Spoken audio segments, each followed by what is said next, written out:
السلام علیکم دوستوں، آج ہم ایک ایسی تاریخ سنانے جا رہے ہیں جو شاید آپ نے کبھی اسکول کی کتابوں میں نہیں پڑھی۔ ایک ایسی داستاں جس میں ہر باب اور بانی سے بھرا ہوا ہے۔ یہ ان گمنام ہیروز کی داستاں ہے جنہوں نے اپنی جان، مال اور عزت سب کچھ قربان کر دیا، لیکن بدقسمتی سے ان کا ذکر آج آزادی کے جشن میں بھی کہیں نہیں ہوتا۔ اس ویڈیو کو آخر تک دیکھیے کیونکہ آپ کو وہ سچ سننے کو ملے گا جو چھپایا گیا ہے۔ اور ہاں، اگر آپ چاہتے ہیں کہ یہ تاریخ ہر گھر تک پہنچے تو ویڈیو کو ضرور شیئر کیجیے۔ آئیں سب سے پہلے چلتے ہیں بنگال کی طرف۔ یہ وہ وقت تھا جب انگریز صرف تاجر بن کر آئے تھے، لیکن ان کے ارادے کچھ اور تھے۔ نواب سراج الدولہ نے پہلا بڑا مورچہ کھولا۔ پلاسی کی جنگ 1757 میں انہوں نے اپنی فوج اور عوام کے ساتھ مل کر ایسٹ انڈیا کمپنی کا مقابلہ کیا۔ بدقسمتی سے میر جعفر کی غداری نے بنگال کو انگریزوں کے ہاتھوں سونپ دیا، لیکن سراج الدولہ کی شہادت نے آزادی کی پہلی چنگاری جلا دی۔ اب آئیں جنوب کی طرف۔ میسور کا شیر ٹیپو سلطان، یہ وہ حکمران تھے جنہوں نے زندگی میں ایک دن بھی غلامی قبول نہ کی۔ انگریزوں کے خلاف 4 بڑے معرکوں میں لڑے، فرانس کے ساتھ اتحاد کیا، توپ خانہ بنایا، یہاں تک کہ اپنے وقت کے راکٹ بھی تیار کیے۔ 1799 میں سرنگا پٹنم کی لڑائی میں شہید ہوئے، لیکن یہ الفاظ چھوڑ گئے، شیر کی ایک دن کی زندگی گیدڑ کی 100 سالہ زندگی سے بہتر ہے۔ شاہ ولی اللہ دہلوی رحمۃ اللہ علیہ۔ آزادی کی فکری تحریک کا آغاز۔ شاہ ولی اللہ نے ہندوستانی مسلمانوں میں دینی و فکری بیداری پیدا کی، انگریزوں کی سازشوں کے خلاف قوم کو متحد کرنے کی کوشش کی۔ براہ راست جنگی جدوجہد میں نہیں اترے، لیکن ان کی تعلیمات نے آنے والی نسل کے مجاہدین کی سوچ بدلی۔ شاہ عبدالعزیز محدث دہلوی رحمۃ اللہ علیہ، یہ وہ شخصیت ہیں جنہوں نے انگریزوں کے قبضے کو کھل کر دارالحرب قرار دیا اور فتویٰ دیا کہ انگریزوں کے خلاف جہاد فرض ہے۔ یہ فتویٰ بعد میں 1857 کی جنگ آزادی کا شرعی جواز بن گیا۔ مولانا فضل حق خیر آبادی۔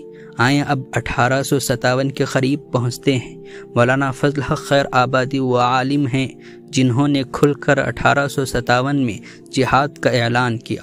انگریزوں نے پکڑ کر کالا پانی کی قید میں بھیج دیا، جہاں انہوں نے آخری سانس لی، لیکن اپنا نظریہ نہ بدلا۔ حاجی امداد اللہ مہاجر مکی، تھانہ بھون کے میدان میں انگریزوں کے خلاف قیادت سنبھالی۔ مولانا قاسم نانوتوی اور مولانا رشید احمد گنگوہی جیسے شاگرد بھی اسی محاذ پر تھے۔ انگریزوں کی سختیوں کے بعد مکہ مکرمہ ہجرت کر گئے، لیکن روحانی تربیت کے ذریعے آزادی کا پیغام پھیلاتے رہے۔ مولانا قاسم نانوتوی اور مولانا رشید احمد گنگوہی دونوں نے 1857 میں ہتھیار اٹھائے، میدان میں لڑے اور بعد میں دارالعلوم دیوبند قائم کر کے ایک ایسا ادارہ بنایا جس نے نسل در نسل مجاہدین تیار کیے۔ 1857 کی جنگ آزادی ناکام ہو گئی۔ ہزاروں مجاہدین کو توپوں کے دہانے پر باندھ کر اڑا دیا گیا، ہزاروں کو پھانسی دی گئی اور لاکھوں کو قید یا جلا وطن کیا گیا۔ لیکن یہ داستان یہاں ختم نہیں ہوتی، بلکہ یہاں سے ایک نئی اور خفیہ جدوجہد کا آغاز ہوتا ہے، تحریک ریشمی رومال۔ مولانا محمود حسن دیوبندی، آپ کو شیخ الہند کہا جاتا ہے، یہ وہ شخصیت ہیں جنہوں نے ہندوستان سے باہر جا کر بھی انگریزوں کے خلاف منصوبے بنائے۔ انہوں نے تحریک ریشمی رومال شروع کیا، ایک خفیہ نیٹ ورک جس میں پیغامات ریشمی کپڑے پر لکھ کر بھیجے جاتے تھے۔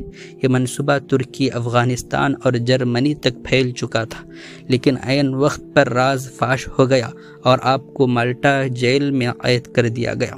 سید احمد شہید بریلوی اور شاہ اسماعیل شہید اگرچہ 1857 سے پہلے شہید ہو گئے تھے، لیکن ان کی تحریک 1857 کے بعد بھی زندہ رہی۔ پنجاب، سرحد اور قبائلی علاقوں میں ان کے ماننے والے انگریز کے خلاف گوریلا جنگ جاری رکھے تھے۔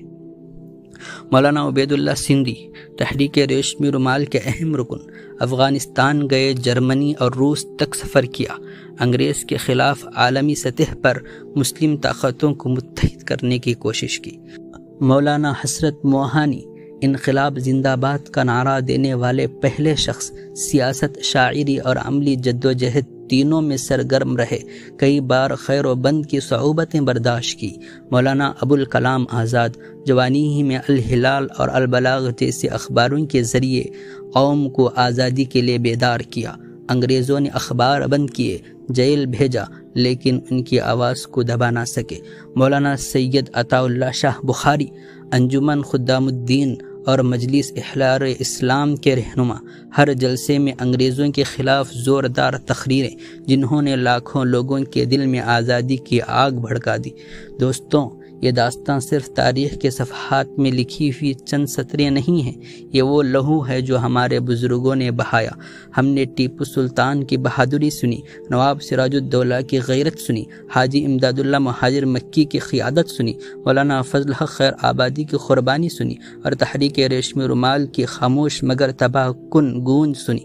لیکن افسوس، آج ان کا ذکر ہمارے اسکولوں کی نصاب میں نہیں، میڈیا کی سرخیوں میں نہیں، اور ہمارے گھروں کی باتوں میں بھی نہیں۔ آزادی کا مطلب صرف 15 اگست کو جھنڈا لہرا دینا نہیں، آزادی کا مطلب ان مجاہدین وطن کی قربانیوں کو یاد رکھنا، ان سے سبق لینا، اور اپنے وطن اور دین کے لیے ویسی ہی غیرت پیدا کرنا ہے۔ دوستوں، اگر آپ چاہتے ہیں کہ یہ تاریخ آنے والی نسلوں تک پہنچے تو اس ویڈیو کو زیادہ سے زیادہ شیئر کیجیے۔ یاد رکھیں، قومیں ان وقتوں میں ماری جاتی ہیں جب وہ اپنے ہیروؤں کو بھول جاتی ہیں، تو آئیں آج ہم عہد کریں کہ ہم اپنے شہیدوں کے قصے نہیں بھولیں گے۔ السلام علیکم۔